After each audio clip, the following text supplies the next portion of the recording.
오늘 강의 제목은 무슨 뜻인지 잘 알 수 없는 에코노미 오브 뽕이에요. 이대로 그냥 강의 제목을 했어요.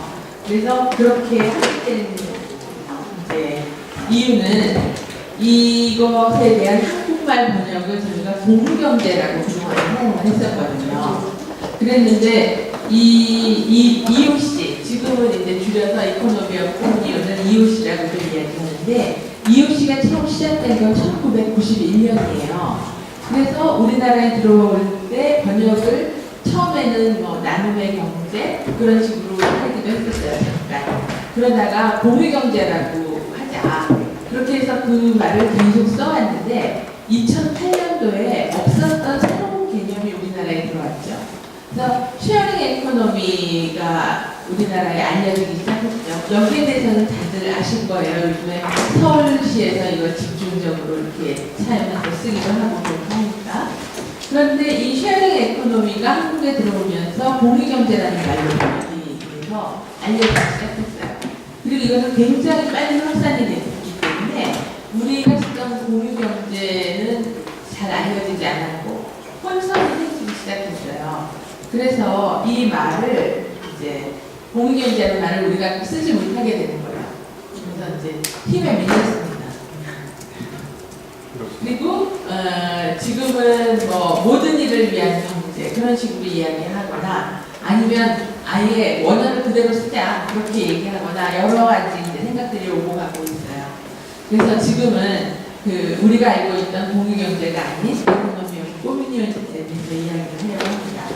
이것은 이야기를 하려면은 이제 포플라레에 대해서도 이야기를 해야 되는데 여러분이 처음에 잠깐 들으셨겠지만 이 입치를 위한 정치 운동, 입치를 위한 정치 토론 이것의 노태가 포플라레 운동이에요. 그런데 이 포플라레 운동에 이제 처음 시작한 사람이 키아라 루빅이라는 여자인데 이 당시에 처음 시작했던 1940년대 2차 대전 중에 이 사람은 20대 초반의 젊은 처녀였어요. 그래서 그 1991년도에 이 포플라레 운동의 창시자로 전 세계에 알려지기까지 거의 이제 50년 가까운 세월이 지났던 거고 이때는 이 운동의 규모도 커지고 이분도 이제 나이가 들어서 할머니가 되셨겠죠. 그런 시기예요. EOC가 시작된 거. 그래서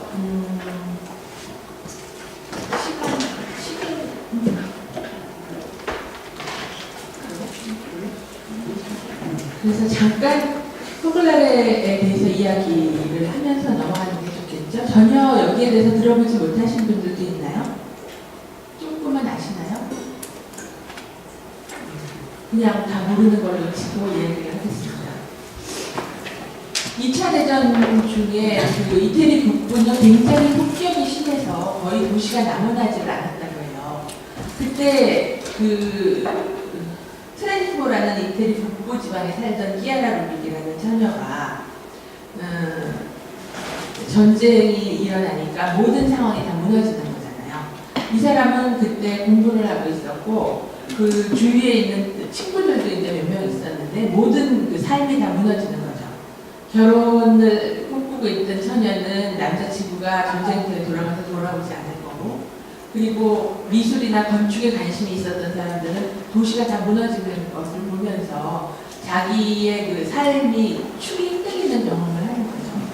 이 키아라 루빅의 부모님은 사회의식도 좀 있고 그런 조금 이렇게 가난하다고 할 수는 없겠지만 중산층이라고 하기에는 조금 이렇게 경제적으로 약간 낮은 그런 집안이었던 것 같고 오빠가 한 분 있는데 오빠는 의사였는데 오빠는 공산주의자입니다.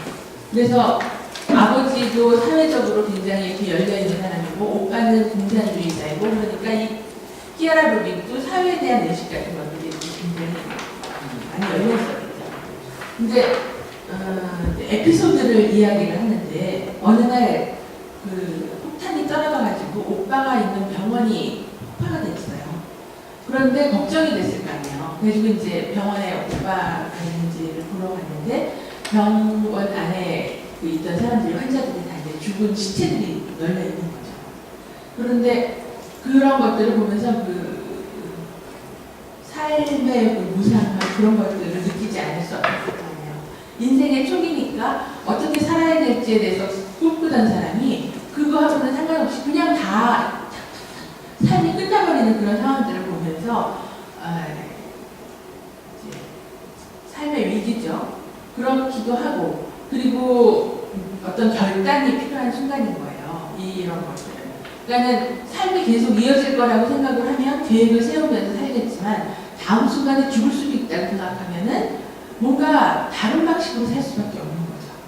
그때 이제 생각하기를 그럼 어떻게 할 것인가. 지금 내가 이 순간, 다음 순간에 죽을지도 모르는데 그러면 나는 지금 어떻게 할까를 생각하게 되는 거죠.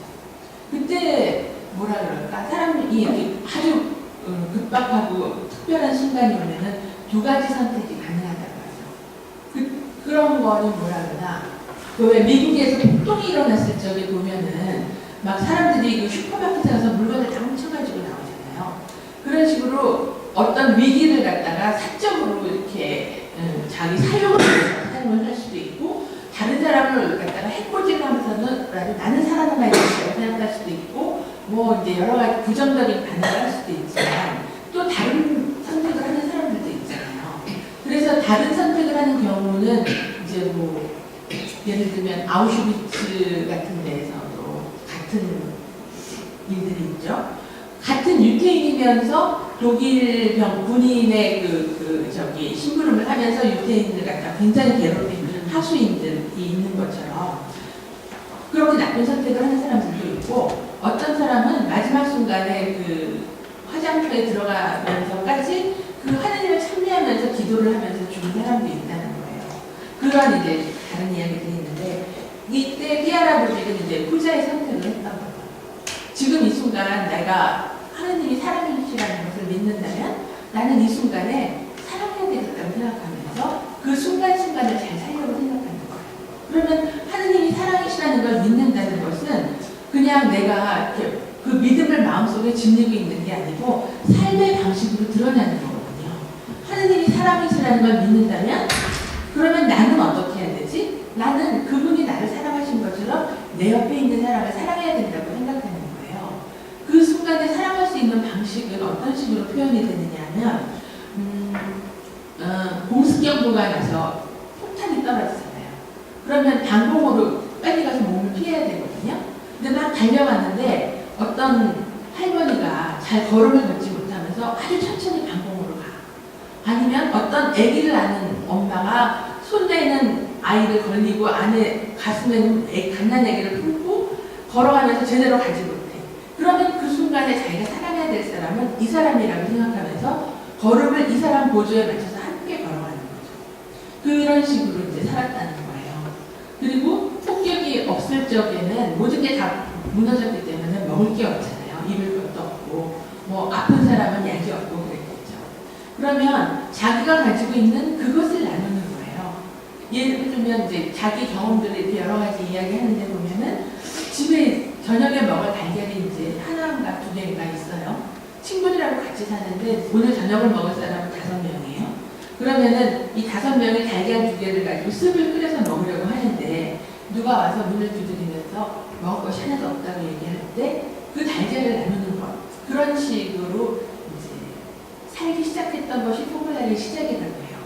그 삶의 방식을 보면서 같은 선택을 하는 사람들이 생기는 거죠. 절망적인 상황이지만 사랑을 믿으면서 다른 사람들과 다른 방식으로 사는 거기에 매혹을 느낀 사람들이 옆으로 점점 다가오고 공동체가 되면서 이 공동체가 가지고 있는 그 힘이 생기는 거예요. 나라도 인구가 국력이잖아요.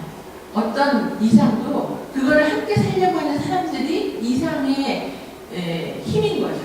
그리고 하나하나는 굉장히 가난하지만 함께 모였을 적에 거기에서 이렇게 생기는 어떤 힘이 있어요. 그래서 사회는 개인의 합이잖아요. 그런데 개인으로 환원되지 않는 힘을 가지고 있는 거예요. 그런 이제 힘이 생겼고 그리고 이 공동체가 커지면서 나라를 이제 이태리 다른 도시로 퍼져가고 그리고 다른 나라라고 대륙을 건너면서 브라질까지 이제 몇십 년에 걸쳐서 갔겠죠. 이 91년도는 브라질의 포퓰라레 회원들이 이제 수십만 명이 그런 상황이에요. 그리고 이 사람은 자기가 이 포퓰라레 운동에 이제 처음 시작된 사람으로서 여러 나라에 이 운동들이 가 있으니까 다른 대륙, 다른 나라에 있는 회원들을 만나러 가는 거죠. 그래서 이제 여기에 브라질을 가게 됐어요. 이 브라질의 91년도의 상황은 국가에서 무슨 사회복지 정책이 바뀌었대요. 근데 가난한 사람들한테 훨씬 불리한 방식으로 바뀌었거든요. 그래서 갑자기 그 전까지는 어쨌든 움막이든 뭐든 그런 데서 살던 사람들이 갑자기 노숙자가 너무나 많아지는 거예요. 우리식으로 하면 아마 IMF나 그런 이제 때나 비슷한 상황이었던 것 같아요. 그래서 길을 가면은 아침에 출근을 하려고 길을 가면은 여기저기서 누워있는 사람들이 많은 거예요. 그런데 이 포퓰라레 운동이 이제 각 나라로 커지면은 거기에 책임자들이 생길 거 아니에요. 그래서 포퓰라레 운동의 책임자가 이제 거기 어떤 사람이 있었겠죠. 디테일에 약해서 이름을 기억을 못하는데 그 남자가 아침에 성당을 가려고 포퓰라레를 나와서 성당을 걸어가면은 길에 누워있는 사람들이 그 배고프고 잘 데 없는 사람들이 줄비한 거예요. 그런데 그거를 보면서 자기 스스로를 돌아보는데 마음이 괴로운 거죠. 지금 내 주위에 있는 사람들은 지금 길에서 이렇게 먹지도 잘 데도 없는 이런 사람들이 줄비한데 나는 이 포퓰라레라는 공동체 안에서 보호받고 있는 거예요. 삼시세끼 걱정 없고 잘 수 있는 집이 있고 나는 함께 할 수 있는 내 공동체에 식구들이 있으니까 안전해요. 그러면 나의 안전은 정당한가? 내가 이렇게 누리고 살아도 되나? 그런 양심의 가치를 느꼈대요. 그래서 피아라 루비한테 편지를 썼대요. 지금 이러하다. 나는 만약에 우리 이 포퓰라레라는 공동체가 이 사람들을 위해서 할 수 있는 게 아무것도 없다면 난 더 이상 여기서 살 수가 없겠다. 뭔가 해야 된다고 느낀다. 이런 편지를 썼대요. 그랬는데 이제 그런 상황에서 피아라 루빅이 이제 그 브라질을 갔죠. 그래서 브라질의 그 참상을 직접 보게 되는 거예요. 그래서 KBS에서인가 거기에서 다큐멘터리로 왜 그 브라질의 빈민촌에 대해 가지고 한번 방송하는 것도 나온 적이 있는데 지금이나 그때는 더 심했겠죠. 그런 상황이었습니다. 그래서 피아라 루빅이 브라질에 가서 그 상황을 이렇게 봤을 적에 너무너무 가슴이 아파서 병이 났대요. 그래가지고 며칠을 이렇게 앓다가 이렇게 이 IOC에 대한 제안을 하게 되는 거예요. 그래서 포퓰라레 회원들이 모여있는 곳에 가서 이거를 처음으로 제안을 하는 거죠. 우리는 가난하고 가진 것이 별로 없다.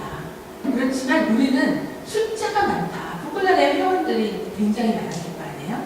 그런데 우리 사이에 이 회원들이 그 가난한 사람들은 우리 회원들도 있잖아요. 그러니까 우리가 함께 뭐를 해보자. 그렇게 제안을 하는 거죠. 그래서 가지고 있는 것을 갖다가 조금 내놓는 걸로는 이 상황을 상의할 수가 없다. 그래서 우리도 그때 생각나는데 전 세계 그 당시에 처음 시작할 때 듣기로 그러니까 도움이 없이는 그 의식주 해결이 안 되는 사람이 우리 포퓰라레 회원이 60만 명이래요. 지금은 몇 명인지 모르겠어요.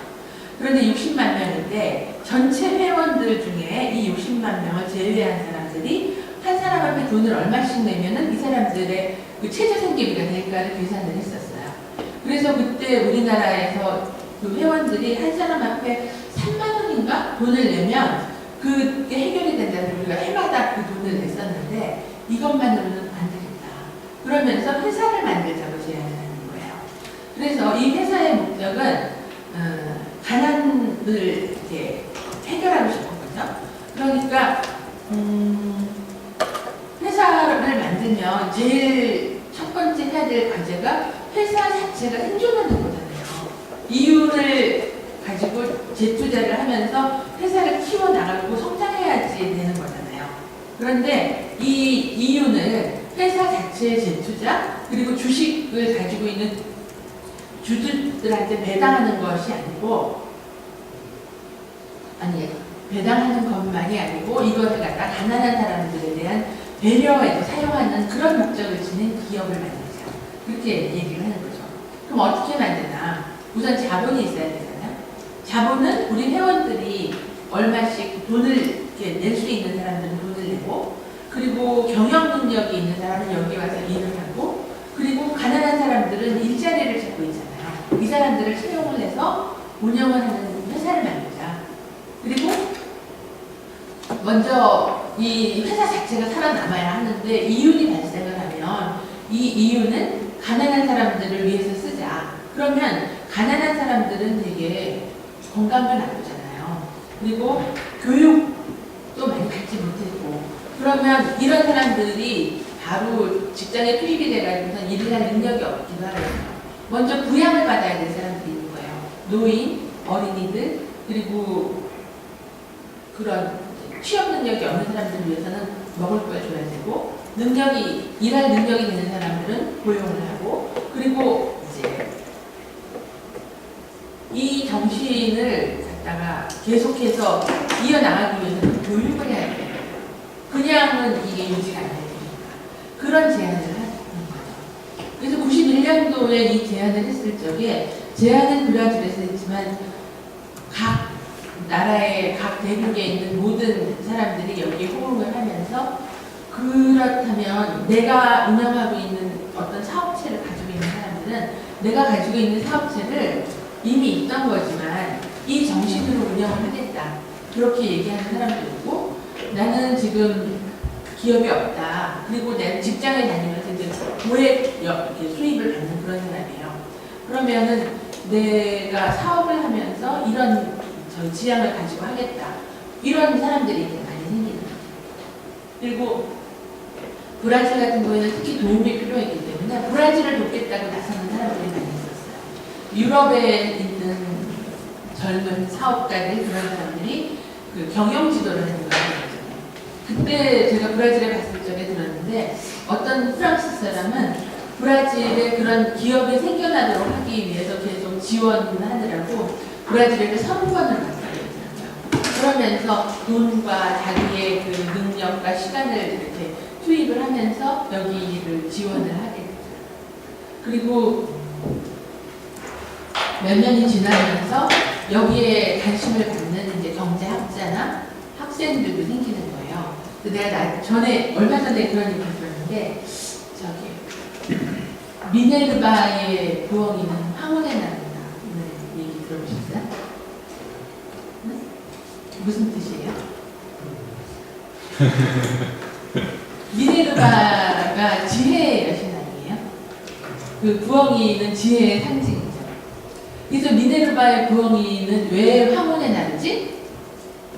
그거는 삶이 있고 난 다음에 이론과 지식이 작동이 되기 때문에 미네르바의 부엉이는 그 대낮에 뜨거운 삶의 현장이 지나가고 나면은 그것에 대해 가지고 논리적으로 이론적으로 이걸 구축을 하기 때문에 그 부엉이는 황혼에 나르죠.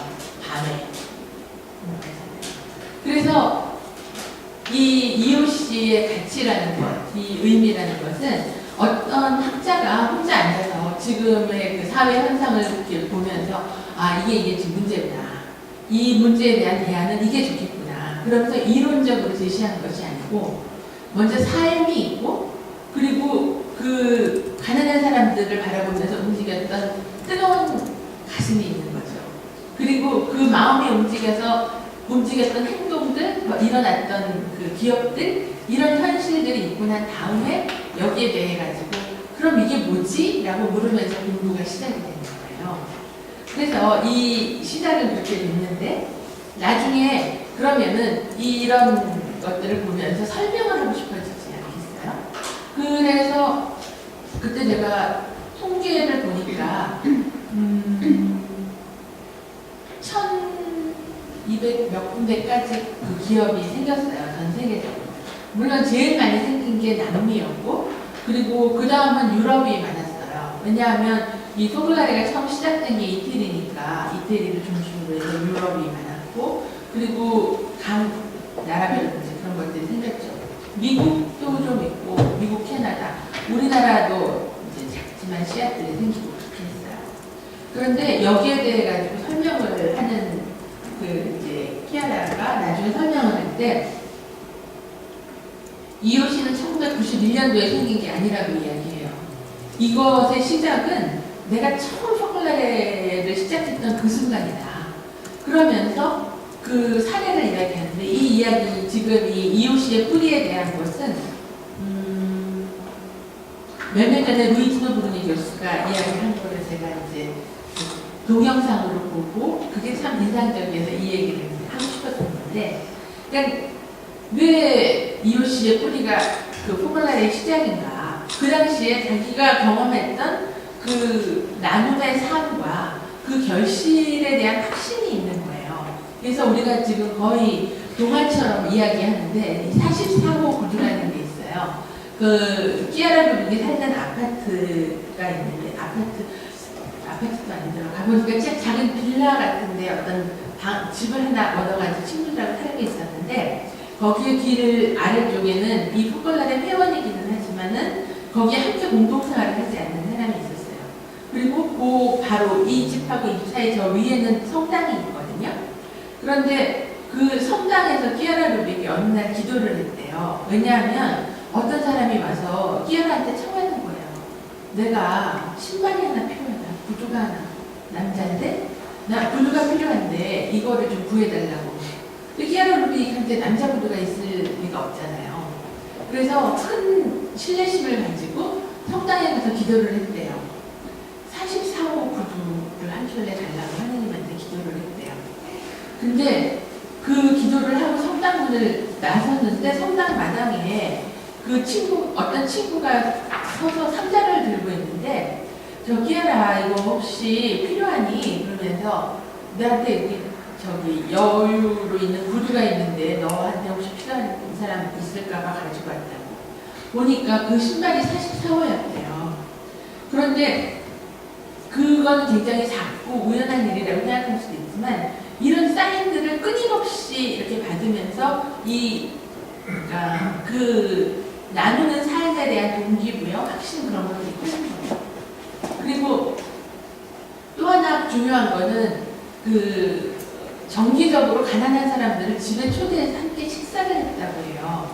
그런데 식사를 할 때 테이블보 중에 이제 식탁 테이블보 중에 자기가 가지고 있는 제일 좋은 것, 그리고 식기나 포크도 그중 제일 좋은 것을 꺼내서 세팅을 하고, 그리고 이 집 주인 한 명, 초대받은 가난한 사람 한 명, 주인 한 명, 가난한 사람 한 명이 같은 테이블에 둘러앉아서 밥을 이렇게 먹었대요.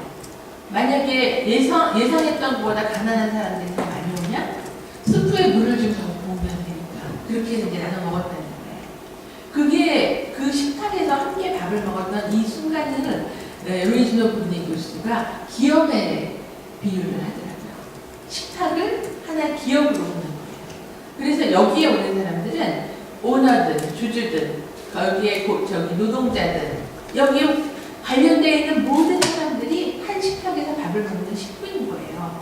왜냐하면 기업에 그 관련되어 있는 사람들이 얼마나 많아요? 고객, 물건을 갖다가 사는 사람도 있지만 여기다 물건을 팔아서 재료를 공급하는 사람도 있고 다양한 방식으로 모든 사람들한테 환대를 했던 그 정신을 지금 이 기업에 비유를 하면서 이 EOC의 뿌리를 거기에서 이야기를 하는 거죠. 그렇습니다. 그래서 지금은 900개는 안 되는 것 같아요. 1200개 정도 되는 기업이 좋은 뜻을 가지고 시작을 했다고 해서 그게 하느님이 보호하사 모두 번창하지는 않습니다. 똑같은 그 시장에 적응하지 못하는 기업들은 어려움을 겪기도 했겠죠. 그러면서 지금 남아있는 것이 한 800여 개이고요. 그리고 올해가 91년이니까 몇 년 된 거지? 27년 전이나? 그렇죠. 그런데 우리나라의 경우는 나중에 이야기하겠지만 우리나라에도 이 기업들이 몇 개가 있고, 그리고 어떤 것은 그 경영 상태라든가 모델이 한국 사회에 큰 영향을 미치는 그런 기업도 있습니다. 그래서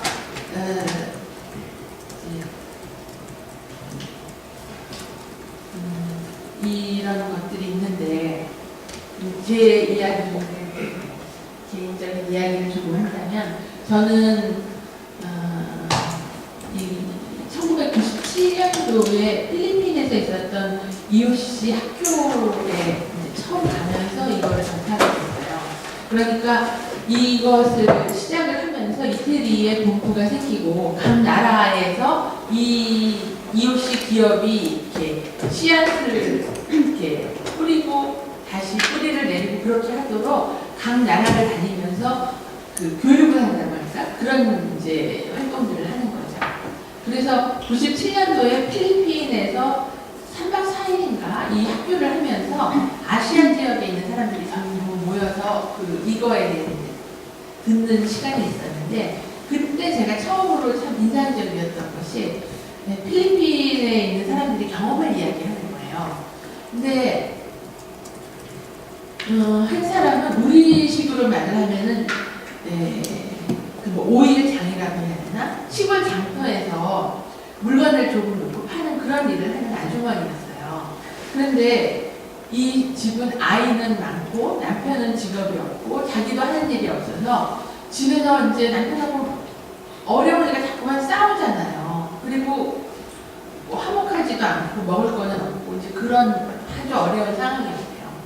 그랬는데 이 EOC 기업을 하는 어떤 분한테서 도움을 받고 약간의 돈을 빌리고 그렇게 해서 그 당시에 들으니까 무슨 요 난전에 내다 팔만한 요만큼 그 당시에 내 기억으로 한 5,000원인가 10,000원인가 정도밖에 안 되는 작은 금액이었던 것 같은데 그날 받아다가 팔 수 있는 뭔가를 이렇게 살 미천이 생겼어요.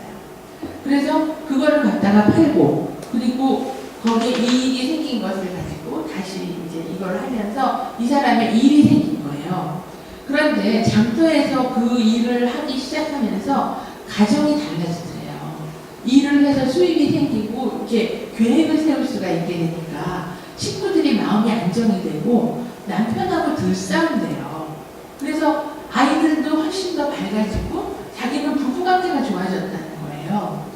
그래서 그런 사람 경험을 하나 이제 들었는데 또 그 다음에 옆에 앉아있는 분은 제가 보기에 거의 좀 귀부인이었어요. 그래서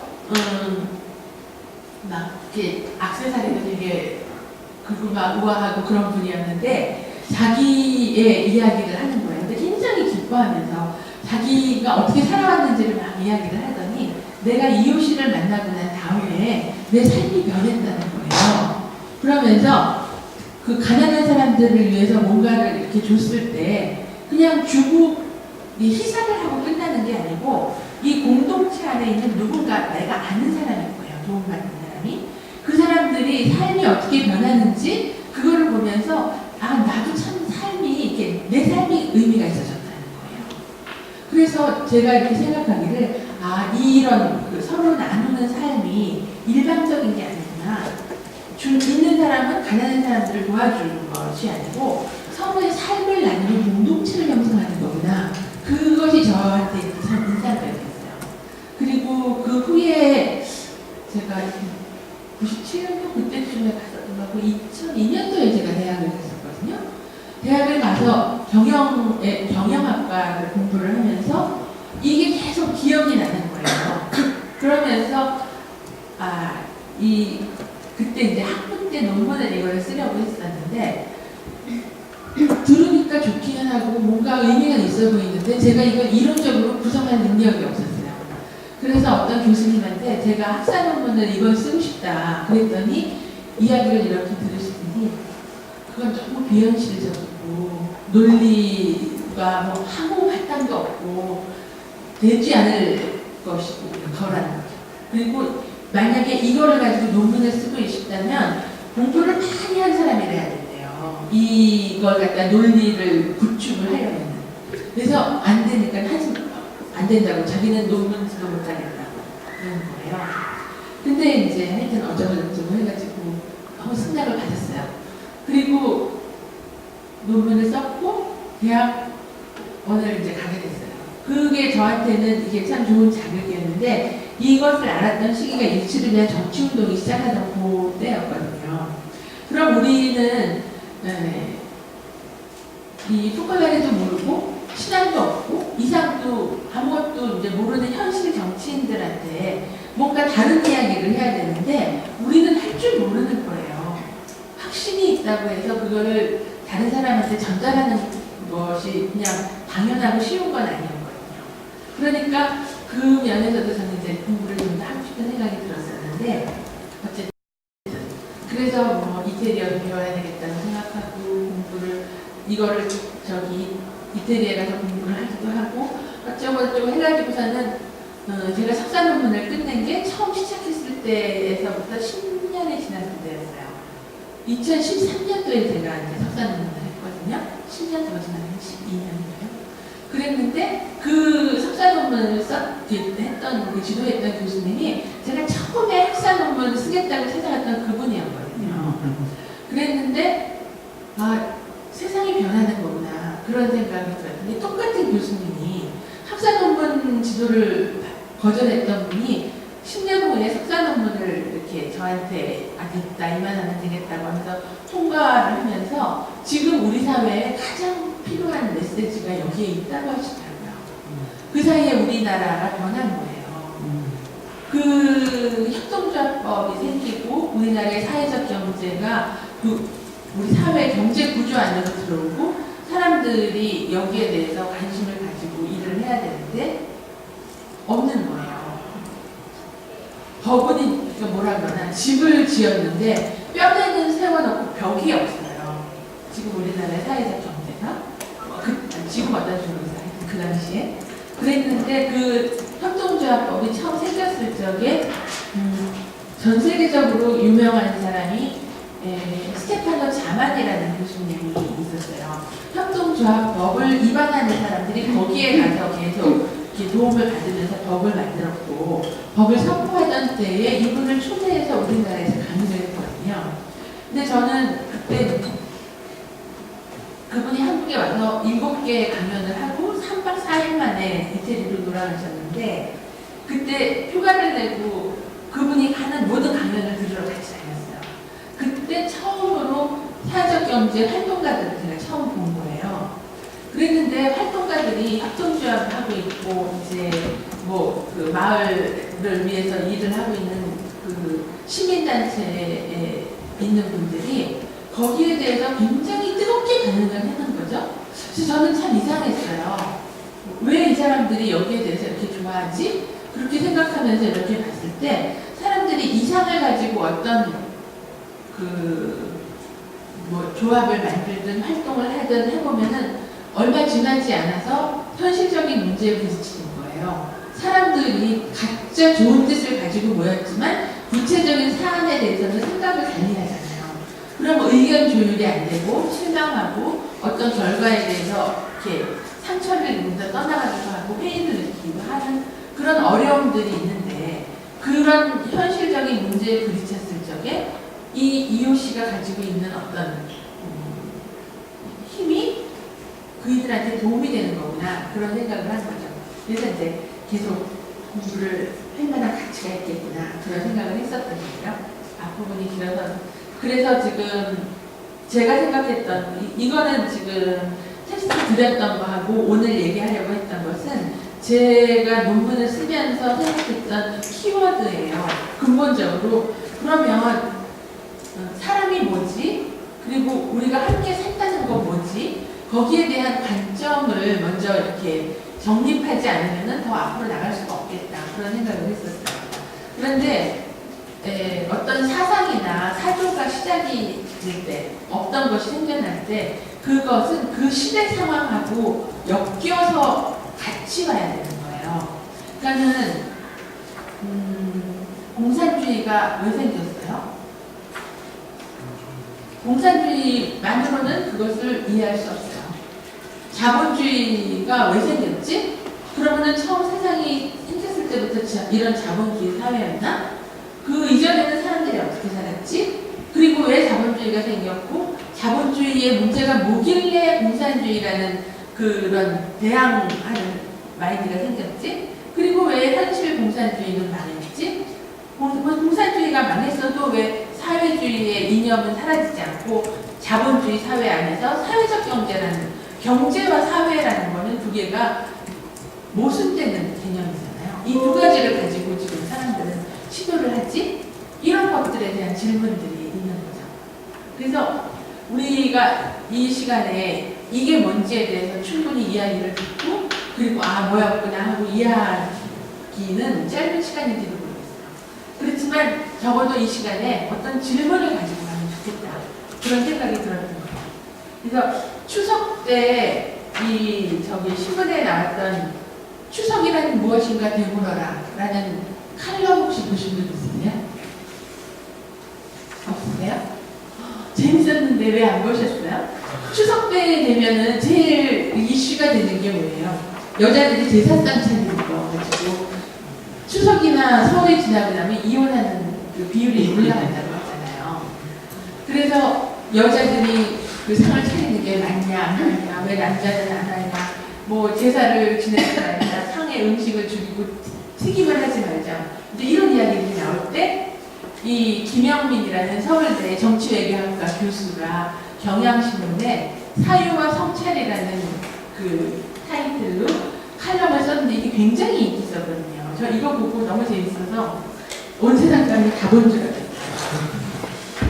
이 사람이 얘기하기를 그 정체성을 따지는 문제는 위기 상황에 의해서 그런 문제가 생깁니다. 그러니까 추석 때 집에 가서 친척들이 묻잖아요. 너 취직은 어떻게 되냐? 공부는 어떻게 하고 있냐? 그런 것을 이제 묻고, 너 왜 결혼은 안 하니? 앞으로 어떻게 할 거니? 그런 걸 묻는 게 싫어서 안 간다는 거예요. 그럴 때 피하지 마라. 그래서 하는 말이, 왜 살은 언제 뺄 거냐고 그딴 걸 이제 물을 때 그딴 질문 하지 마세요. 정말 열받으니까. 그렇게 하지 말라는 거예요. 그냥 그런 질문을 했을 적에 다시 물으래요. 너 언제 취직할 거니? 그러면 곧 하겠죠. 그렇게 뭐 이제 얼버무리지 말고 그 질문을 한 사람이 만약에 삼촌이면 삼촌은 무엇인가? 그렇게 물으래요. 그리고 네가 걱정이 돼서 추석이고 명절이고 하니까 네가 걱정이 돼서 묻는 거지. 그러면 추석은 무엇인가 하고 물으래요. 그리고 엄마가 너 대체 결혼할 거냐 말 거냐 하고 엄마가 다그치면 결혼이 뭐냐고 물으래요. 그러면서 본질적인 것에 대해서 물어보라고 그렇게 얘기를 하는 거예요. 근데 제가 이걸 보고 너무너무 무섭고, 그리고 인터넷에서 굉장히 뜨거웠거든요. 사람들이 너무너무 좋아하는 거, 젊은 사람들 특히. 그래서 저도 지금 우리가 처한 상황에 대해서 이게 뭐냐고 물어야 되는 거죠. 그때 이제 사람들도 나도 다시 생각해 보게 되는 건데, 그러면 우리가 지금 취직을 하기 위해 가지고 노력을 하고 이렇게 하는 건 혹시 취직이 무엇인가라고 물어야 되는 거고, 이 상황에서 나는 무엇이고 어떻게 살아야 될 것인가, 내가 속해 있는 공동체는 무엇인가를 물어야 되는 거죠. 그래서 이 이코노미하고 꼬뮤니온에서 꼬뮤니온은 무엇인가라고 이제 처음 물었던 거죠.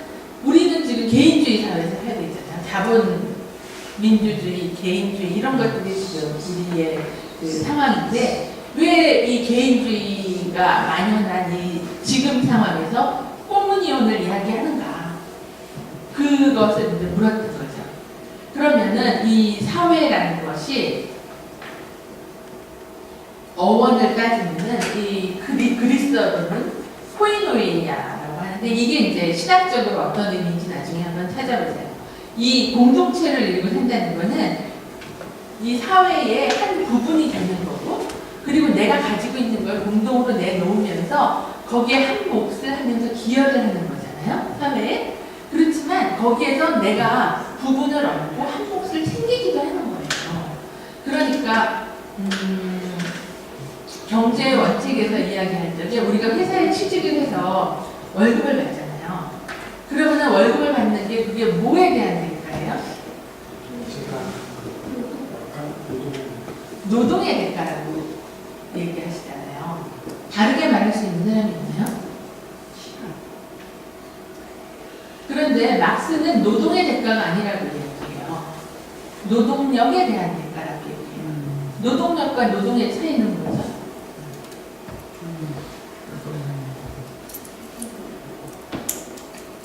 자본주의는 그 자본주의의 모순에 대해서 이야기할 적에 상품이 될 수 없는 것을 상품으로 만든 것이 자본주의 사회라고 이야기하거든요. 땅은 임자가 있어요. 지금 금을 그어서 사유제가 유지되고 있는 이 토지 제도는 정당한 건가? 원래 그랬나? 처음 세상이 생겼을 적에부터 땅에 등기가 되어 있었나? 물을 수 있잖아요. 그렇게 묻는 거죠. 그리고 그 물음을 가지고 쭉 가면서 이 세상에 사람은 태어나면 살아야 될 자격이 살아야 되는 거예요. 사람으로서 살아야 될 권리가 있다. 그런데 이 공동체를 이루고 살면서 이 공동체 안에서 능력이 있고 자기 바깥을 할 수 있고 그런 사람만 살 수 있는 것이 아니고 약하고 갓난 아기도 살아야 되고 병이 든 노인도 살아야 되고 젊지만 노동력이 없는 사람도 살아야 되는 공동체라는 거예요. 우리 사회가. 이게 이제 첫 번째 그 개념이고요. 네. 사람만 이야기할게요. 행복이 뭔지는 나중에. 사람에 대해서 공동체가 그럴 텐데 사람은 무엇인가? 사람이 영어로 뭐죠? 또 퍼슨의 그 이태리어는 페르소나라고 하죠. 근데 내가 전에 페르소나라고 얘기했다가 어떤 사람이 나한테 막 항의를 하더라고요. 페르소나는 영국에서 쓰는 용어다. 응? 그 어떤 감독의 페르소나라고 얘기하잖아요. 배우를 어떤 역할 그런 것이 페르소나다 그렇게 얘기하는데 신학에서는 이게 그 위격을 이야기한답니다. 그래서 하느님이 세 개의 위를 가지고 있다고 우리가 얘기하잖아요. 성부, 성자, 성령. 그러면 이 각각의 성부, 성자, 성령을 위격이라고 우리나라 말로 번역이 되어 있는데 이 위격이라는 말이 페르소나라는 거예요. 그러면 이 위격이라는 말이 가지고 있는 그 의미, 그 말이라는 것은 그냥 단순한 단어가 아니고 상징이잖아요. 이 단어 안에 그 사람, 이 말을 사용하는 사람들의 어떤 사상, 그 깊이가 여기에 담겨 있는 거죠. 그래서 이 페르소나라는 말을 신학적으로 풀어내기를 참 아름답게 풀어내는 거예요. 그래서 제가 이 말을 하고 싶었는데, 그 삼위일체가 가지고 있는 그게 뭐예요? 각각 삼위는 하느님으로 구분되어 있으면서 하나의 하느님이잖아요.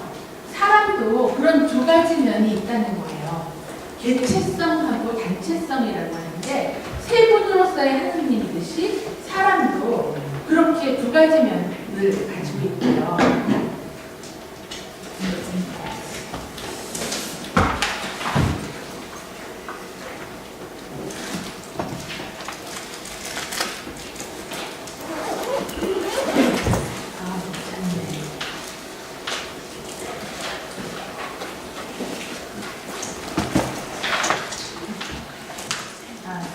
그냥 이것만 갖고 있는 게 내가 꼭 하려고 하는 거 꼭 다 없다니까.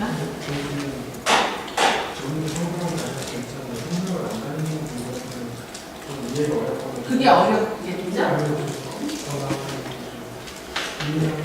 네. 그래서 사람이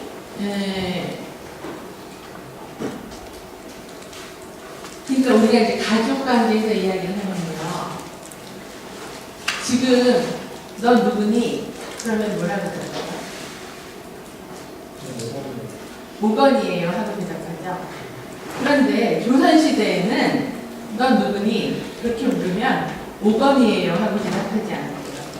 아무개지면 몇째예요. 그렇게 대답했다는 거예요. 그게 그때는 사람이 그때는 강서방네 첫째 딸인 거예요, 제가. 가족의 일원이지 내가 하나 독립된 개인이 아니었다는 거예요. 그런데 사람은 이중적인 면을 가지고 있는 거예요. 독립된 개체로서 나 강영선, 그리고 구성원 속에 누구? 엄마의 딸, 누구의 누나, 누구의 제자로서의 나. 이렇게 두 가지 면이 있는 거예요. 그래서 사람은 이중적인 면을 가지고 있다는 걸 이야기하는 거예요. 그래서 이 페르소나로서의 사람은 관계를 맺는 존재로서의 사람인 거예요. 그런데 이 사람에 대한 개념이 현대로 오면서 달라졌죠. 근대에 들어서면서 개인으로서의 사람이 되는 거예요. 그리고 자기 자체로 나야. 관계로서의 인간이 아니고. 그렇게 되면서 인간에 대한 관점이 달라졌어요. 그래서 인간이 누구네 뭐가 아니고 나는 나야. 엄마 나한테 손대지 마. 날 존중해도 하면서 이제는 뭐 탓을 하죠. 왜 낳느냐 도대체다. 이제 그렇게 되는데 그런 존재, 그 개인으로서의 존재가 아니고 그 관계로서의 인간을 행복하자는 게 이 이웃씨의 그 관점이라고 저는 이해한 거죠. 그리고 이 관점은 그러니까 가족들 사이에서만 가능한 거예요. 엄마하고 나 사이에서는 돈을 주고받지는 않잖아요. 내가 엄마한테 밥 먹었다고 밥값 주지 않잖아요. 아침에 엄마가 나한테 밥 차려줬다고. 그런데 밖에 나가서는 우리가 돈 내고 먹는 게 당연하단 말이에요. 그러니까 이 공동체, 관계로서의 가족이 그 관계가 가족 안에서는 가능하지만 밖으로 나가면 작동하지 않잖아요. 그런데 지금 이웃씨의 제안은 이 관계로서의 그 인간이 기업 안에 있다고 보는 거예요. 그럼 내가 집에서는 엄마의 딸인데 직장에 나가면은 이 모든 사람들이 나한테 다 각각 모래알 같은 사이인가? 아니라고 보는 거예요. 그리고 사실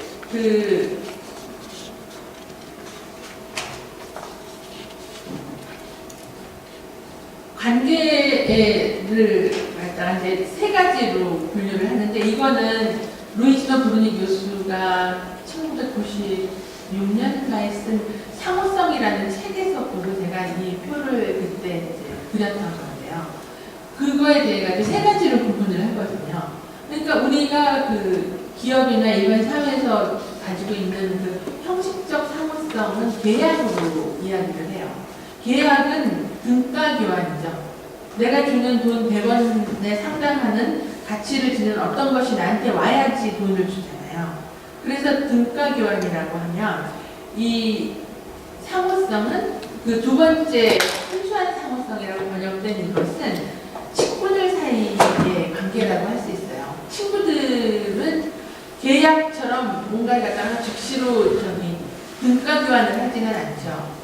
친구가 만약에 어렵다던가 배가 고프다고 하면 내가 그냥 밥을 사주기도 하고 집에 데리고 와서 재워주기도 하고 가지고 있는 거 나눠주기도 하고 그렇게 하잖아요.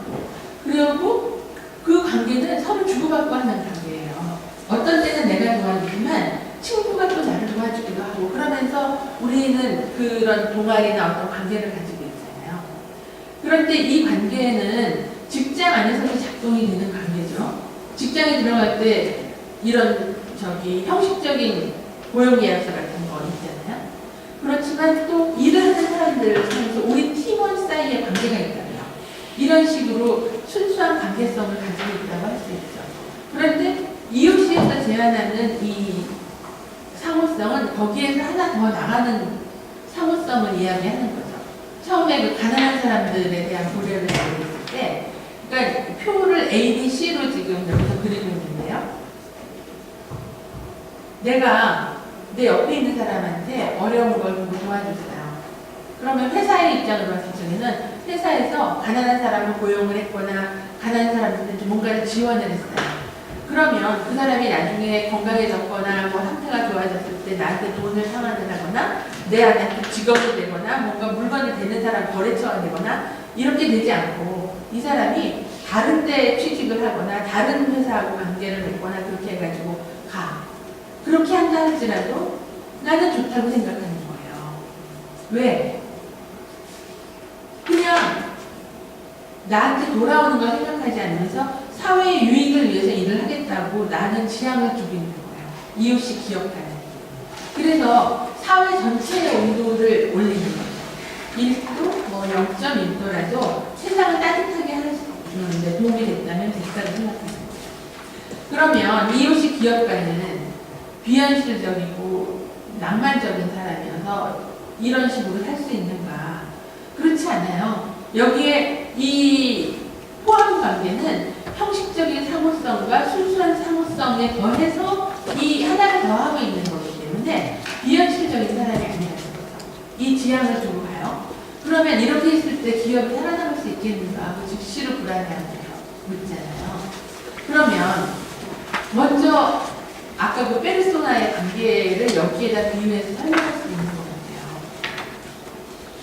먼저 결단을 하는 것은 기업주거나 이 정신을 갖다 살려고 했던 첫 번째 사람이겠죠. 아, 나는 여기에 동의해. 나는 이렇게 살기 위해서 어떤 대가를 지불해야 된다면 대가를 지불하고 뭔가 견뎌내야 된다면 견뎌낼 준비가 되어 있어. 라는 개인적인 어떤 각오가 필요하겠죠. 그러면 이게 개인으로 끝나는가? 그렇지 않다고 경험이 이야기하는 거예요. 이렇게 했을 적에 그게 그냥 다 먹고 떨어지는 사람만 있는 게 아니에요.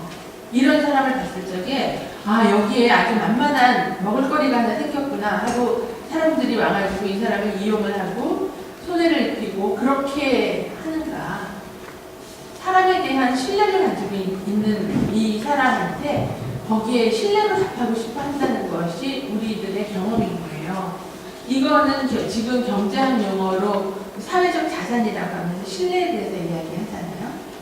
그래서 이런 것에 대한 믿음을 가지고 있는 거 있고 그리고 시장 안에서 이러한 상호성을 살겠다고 각오하는 거예요.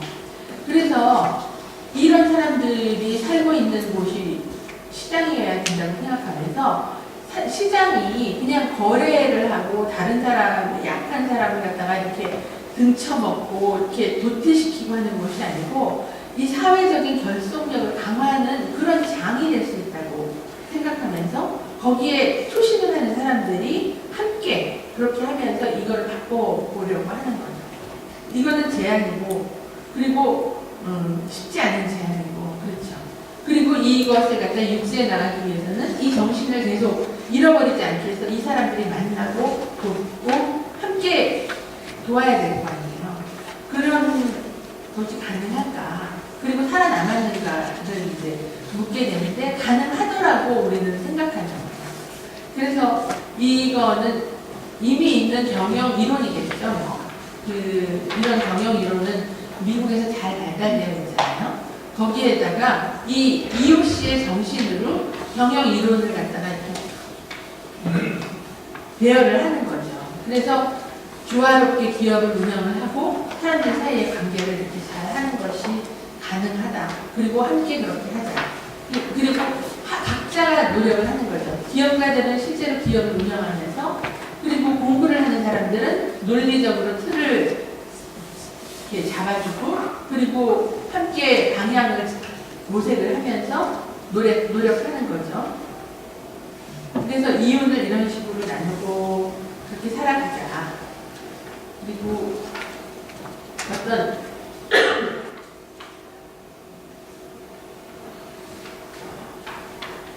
이것도 제가 책에서 이걸 보고 옮겨놓은 건데 맨 처음에는 이런 식으로 경험을 하면서 기업을 이제 하는 거죠. 1번 화살표가 가르치고 있는 그 EOC의 경험을 자기가 실제로 기업 운영을 해보고 내가 해보니까 이렇더라. 이면에서는 성공했고 이면에서는 문제가 있었다. 그리고 우리의 이상이 있잖아요. 목표, 어떤 그 아이덴티티, 정체성을 자기 기업 운영하고 계속 비교를 하면서 두 번째 방식으로 이렇게 돌아가다가 이것이 기업이 생존을 하고 그리고 이게 가능하다는 것이 눈에 보이는 모델이 되면 여기에 관심을 갖는 기업들이 늘어날 거라고 생각하는 거예요. 그래서 이 3번, 이 이제 생기는 거죠. 외부 사람들이 참여하고 기업이 늘어나고 그래서 이것을 갖다가 이렇게 확산시켜 나가자는 제안을 하는 거죠. EOC는 로마에 본부가 있어요. 그래서 각 기업들이 이윤을 이리로 보내고 있습니다. 그래서 1년에 한 번씩 집계를 내서 이렇게 그 홈페이지에 이걸 올려요. 제가 며칠 전에 2017년도 데이터를 보고 한 건데 돈이 들어오는 것하고 나가는 것을 보면은 EOC의 방향이 보이는데요. 지금 우리나라 돈으로는 23억 5,700원인가 그 정도 돈인 것 같았는데 이 돈들이 나가고 있는 거죠. 지금 EOC 인이라고 맨 첫 번째 줄에 되어 있는 것은 이 EOC 기업이 지금 이게 시작된 게 25년이 되니까 처음 시작했던 사람들은 기업을 시작했던 사람들은 나이가 들었어요. 그리고 새로운 기업들이 태어나야 될 필요가 있죠. 그러면 기업주가 내가 나이가 들었어요. 그러면 내 아들이나 딸이 기업을 물려받아서 이걸 운영할 수도 있고 새로운 기업이 생겨날 수도 있는데 그냥 대물림하는 것만으로는 충분하지 않잖아요. 이런 기업들이 생겨날 수 있도록 인큐베이터 사업을 하는 데에 이제 돈을 쓰고 있는 거예요. 그리고 교육, 연구 이런 식으로 지금 이 정신을 갖다가 확산시키고 심화시키는 데 돈이 나가고 있고 밑에 구호라고 되어 있는 것은 가난한 사람들한테 직접 뭔가를 주고 있죠. 보건, 식품 뭐 이런 식으로 이렇게 이런 돈들은 지금 비율로는 아프리카로 많이 들어가고 있어요. 동남아시아하고 아프리카로 이 돈들이 이렇게 많이 가고 있고 돈이 나오는 곳은 유럽하고 북미 대륙에서는 돈이 나와요. 남미, 아프리카로는 돈이 들어가고 있고 그리고 EOC 기업이 하나하나가 각자 살아남기가 이제 굉장히 어려울 거 아니에요. 그래서 함께 그룹이 생기고 산업단지가 생겨서 이태리에도 하나 있고 대륙별로 그런 것들이 있어요. 미국에도 있고 뭐 남미에도 있고 그래서 이 산업단지를 유지하는 데도 돈이 들어가고 있고 이런 식으로 이제 돈을 쓰고 있어요. 그리고 2016년도에 이 인큐베이터 네트워크가 생기면서 아프리카랑 유럽 쪽에서 이것이 작동이 되고 있어요. 남미하고 우리나라에서는 아직 눈에 보이는 건 없어요. 우리나라에는 2016년도에 루이지노 브루닌 교수가 한국에 와서 강연을 하면서 사람들한테 조금 알려주고 그리고 아시아에서는 필리핀에서 2016년도에 이런 대회가 있었고요. 그리고 2016년도 5월달에 루이지노가 한국에 왔을 적에 관심을 가진 한겨레 신문사에서 가을에 다시 초청을 해서 두 번을 다녀왔죠. 그리고 2017년 2월달에 교황님하고 기업가들만 만나는 자리가 있었어요. 이때 우리나라에서 한 20몇 명이 갔었는데 지난번에 강의하셨던 재윤경 의원님도 가셨고 오늘 이따가 강의하실 이은혜 센터장님도 뒤에 계시는 문병희 교수님도 그런 식으로 이제 기업가들과 학자, 활동가들이 다녀왔었죠. 그리고 이런 홈페이지도 있고 지금 각 나라에서 다른 언어로 이렇게 생산되어 있는 논문이 한 450편 정도 있어요. 우리나라에서는 2개가 나왔고 그것도 여기 있습니다. 그리고 다음 달 11월 3일하고 4일날 다시 로마에서 대회가 있는데요. 이때도 우리나라에서 한 20명 정도 받는다고 얘기를 해요. 그래서 다음 주에 강의해 주실 서우방 교수님이라고 대구에서 강의하실 교수님이 있거든요. 그분이 가실 거고 이런 식으로 작동이 되고 있습니다. 그래서 깊이 있는 소개는 이렇게 많이 하지 못했군요. 내가 9가지라는 이야기 했는데 지금 여기에서 언급했던 그 자료들을 제가 카페에 올려놓을 테니까 관심이 있는 분들은 링크라든가 화면을 보고 파일 같은 거 올려주시면 되겠습니다. 감사합니다.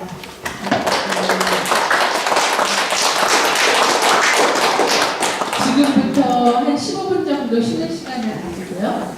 그리고 2시 20분에 강의 30분에 시작하겠습니다.